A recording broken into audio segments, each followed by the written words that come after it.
How to replace the CPU.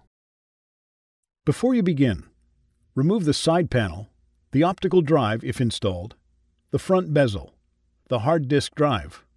Note, you don't need to remove the hard disk drive from the drive cage, the fan duct, and the fan and heatsink assembly. Removal.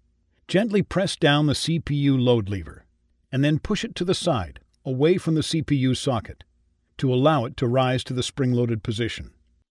Grasp the edges of the CPU and carefully remove it from its socket on the motherboard. Replacement. Note, identify the golden triangle on the corner of the chip assembly and the golden triangle on the socket on the motherboard by the mark on the corner of the socket stencil. Hold the CPU over its socket in the motherboard and align the golden triangle at the corner with the corresponding triangle marked on the motherboard. Carefully place the CPU into its socket on the motherboard. Push the CPU load lever down and then sideways to secure the CPU.